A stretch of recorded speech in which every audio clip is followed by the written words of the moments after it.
Hello বন্ধুরা, তোমাদের আজকে আমি একটা নতুন রেসিপি দেখাবো। মাছের তেল দিয়ে, পুঁই ডাঁটা দিয়ে, বেগুন দিয়ে, কুমড়ো দিয়ে কিভাবে একটা দুর্দান্ত রেসিপি তৈরি হয় সেটাই তোমাদের আজকে দেখাবো। আমার বাগানে দেখুন খুব সুন্দর পুঁই ডাঁটা হয়েছে। পুঁই ডাঁটাটা আমি কেটে নিয়ে এলাম। গাছের বেগুন আছে, বেগুনটাও আমি কেটে রেডি করে নিলাম।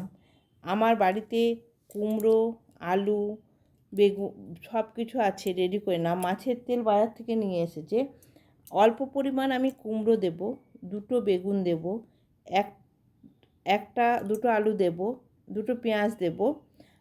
আমাদের বেশি পরিবার, বেশি লোকজন বলবো, আমি বেশি বেশি দিলাম। আপনাদের যেমন লোক তেমনি দেবেন। একটা টমেটো দিয়েছি। এবার সবজিগুলো আমি খুব সুন্দর করে ধুয়ে নিলাম। চিল্লনাতে আমি অল্প পরিমাণ আদা দিলাম, 4-6 কোয়া রসুন দিলাম, 1 চামচ জিরে দিলাম, 1 চামচ ধনে দিলাম,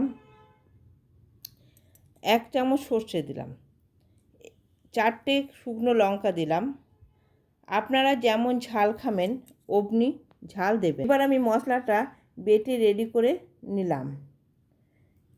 কড়াই চাপিয়েছি, কড়াইয়ের মধ্যে দুটো শুকনো লঙ্কা দিয়েছি, 5 ফোড়ন দিয়েছি, পেঁয়াজগুলো ভাজতে দিলাম, আলুগুলো ভাজতে দিলাম, কুমড়ো বেগুন একসঙ্গে আমি নাড়াচাড়া করে ভেজে নিলাম।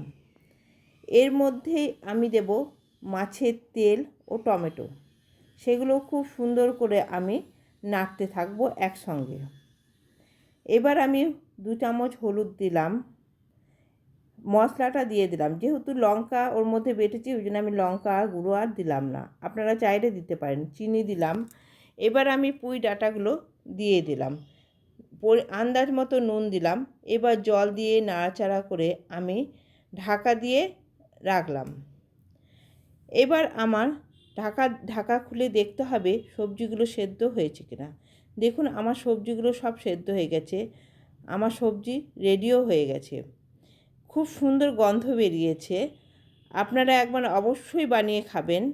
এবার খাওয়ার পালা। আর এই তরকারি দিয়ে যে একবার গরম গরম ভাতে খাবে সে তো আর ভুলতে পারবে না, বারবার বানিয়ে বানিয়ে খাবে।